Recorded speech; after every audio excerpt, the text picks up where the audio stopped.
Nous sommes ici au 104. Alors pourquoi ça s'appelle le 104? Parce que ça se trouve au 104 rue de Bervilliers, qui est la rue juste au bout de ce bâtiment. Et de l'autre côté, c'est la rue Curial. En fait, c'est un bâtiment qui fait à peu près 200 mètres et qui était construit à la fin du 19e siècle pour accueillir les pompes funèbres municipales parisiennes.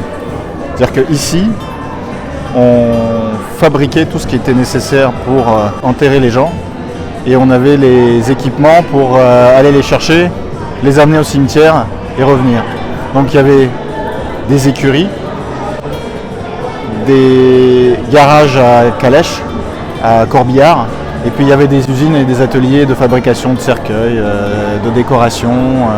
Il y avait jusqu'à 500 personnes qui travaillaient ici en même temps et 150 convois par jour qui partaient d'ici et revenaient pour aller chercher des morts.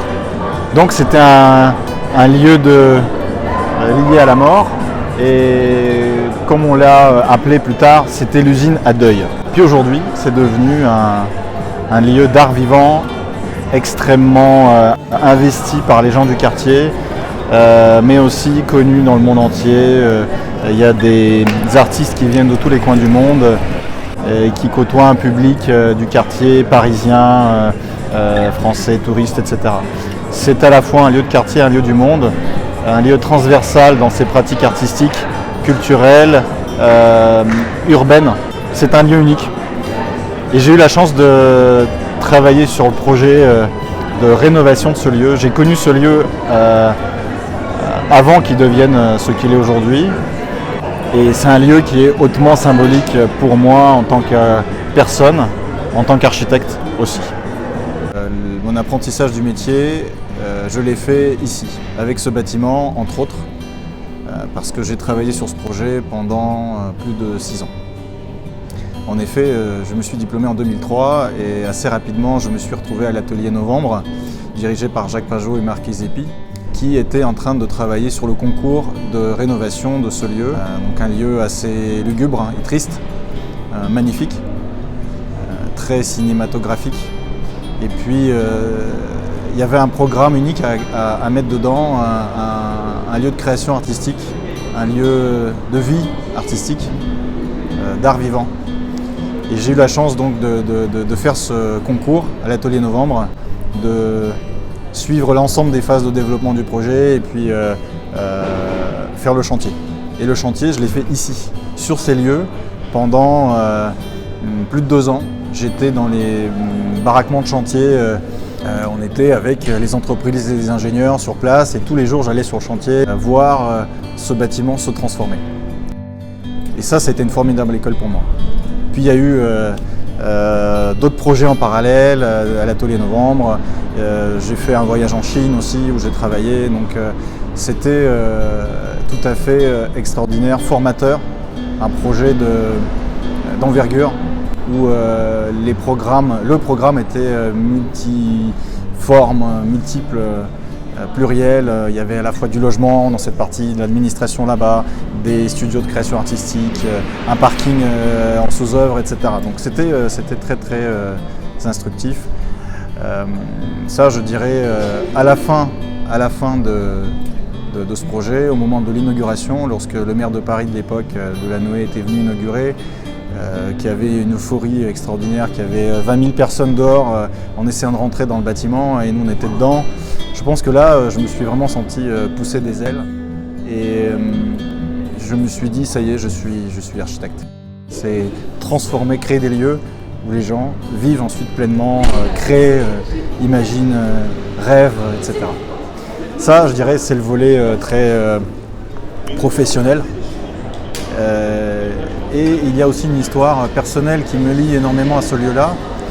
Il se trouve que quand je suis arrivé en France en 91, j'étais adolescent, je ne parlais pas un seul mot de français, on était tous les deux avec mon père, réfugiés, nous avions demandé l'asile politique et puis on vivait très, on va dire, sobrement, pauvrement à l'époque. C'était un moment difficile et nous étions dans un foyer d'accueil sur les hauteurs de Montmartre. Il y a eu dans cette aventure plein de moments d'espoir, mais aussi de désespoir, d'attente, de tristesse. Et puis un jour, nous étions dans notre chambre de foyer, par un jour pluvieux, on voyait depuis les hauteurs de Montmartre Paris, et puis il y a eu un grand arc-en-ciel plein, comme un demi-cercle lumineux s'affichait dans le ciel, et c'était précisément au-dessus de cet endroit. On avait vu sur cette partie-là de Paris. Et là, on s'est dit avec mon père,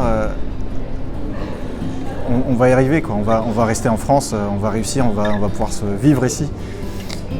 Et donc des années plus tard, quand ce lieu a ouvert, j'étais devenu architecte, j'avais fait mes études, ce que j'avais voulu faire quand je suis venu en France adolescent, je voulais déjà être architecte.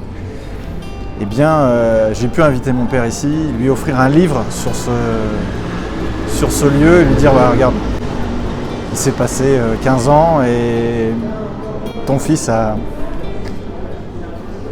construit quelque chose. Eh bien, après avoir travaillé ici, puis sur d'autres projets à l'Atelier Novembre, j'ai voulu relever d'autres défis. J'ai voulu voir plus grand et surtout aller ailleurs. Donc je suis parti en expat, je suis parti à l'étranger, en Asie centrale, où j'ai travaillé 1 an et demi à Ashgabat à construire un bâtiment de bureau, une banque.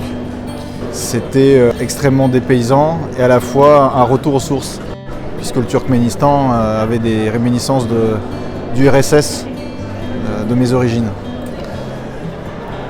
Et encore une fois, sur le volet professionnel, c'est là où j'ai pu voir en 18 mois ce qu'en France m'aurait pris 4 à 5 ans. C'est-à-dire qu'un bâtiment tel qu'on l'a construit au Turkménistan, eh bien en France, c'est 4 ans de vie. Donc c'était un formidable accélérateur d'expérience professionnelle pour moi. Et en rentrant vraiment du Turkménistan, je me suis senti beaucoup plus aguerri en tant qu'architecte, sûr de moi. Et c'est à ce moment-là que j'ai travaillé pour Paul Andreu, sur un bâtiment à Bordeaux, un autre bâtiment de bureau. Là, j'ai vraiment côtoyé quelqu'un d'exceptionnel, le seul architecte star que j'ai pu connaître, et voir comment une personnalité d'une telle envergure élabore les concepts, échange avec les autres. Il me restait une chose après ça, c'était de diriger une grosse équipe. Donc là, j'ai une proposition de poste pour revenir à nouveau en Asie centrale pour travailler sur un palais. Et c'était une expérience vraiment de management très intense, où j'avais comme client les plus importantes personnalités du pays, le Premier ministre entre autres. Et c'est là où je me suis dit, ça y est, qu'est-ce qui peut m'arriver de plus complexe, de plus dur que ça? Je suis capable d'ouvrir ma propre agence. Pourquoi un architecte veut se mettre à son compte? Sans doute parce qu'il a envie de s'exprimer. Mais on peut avoir la possibilité de s'exprimer au sein d'une agence en étant salarié, pour gagner plus d'argent peut-être, pour signer ses propres projets. Pour moi, ce choix-là était dicté par une volonté très simple. Je voulais faire tout de A à Z. Pour moi, l'architecture commence lorsqu'on rencontre un client, lorsqu'on rencontre un site et un programme, et se termine lorsqu'on remet les clés au client. Donc je voulais faire tout ça moi-même. C'était l'objectif de mon agence. J'ai une équipe, je ne travaille pas seul, mais c'est moi qui supervise le process du début jusqu'à la fin. Ce que je voulais vraiment, c'est ne pas être cantonné à une seule portion du processus de conception et de réalisation d'un bâtiment. Souvent, ce qui peut se passer dans des agences, c'est que vous avez des personnes qui sont très bons dans le concours, qui font du concours, d'autres qui sont bons dans le développement de projets, d'autres qui suivent les chantiers et puis ils se trouvent enfermés dans ces fonctions. Tout au long de ma carrière d'architecte, j'ai voulu sciemment rompre cet enfermement. J'ai voulu aller de manière volontaire sur des missions variées pour pouvoir faire l'ensemble de ce que constitue la conception et la réalisation d'un bâtiment, d'un projet architectural. Donc c'est ce que nous faisons aujourd'hui au sein de mon agence. L'architecture, pour moi, est un service. On est au service d'un projet, on est au service d'un client. Et l'art que l'architecte peut exprimer,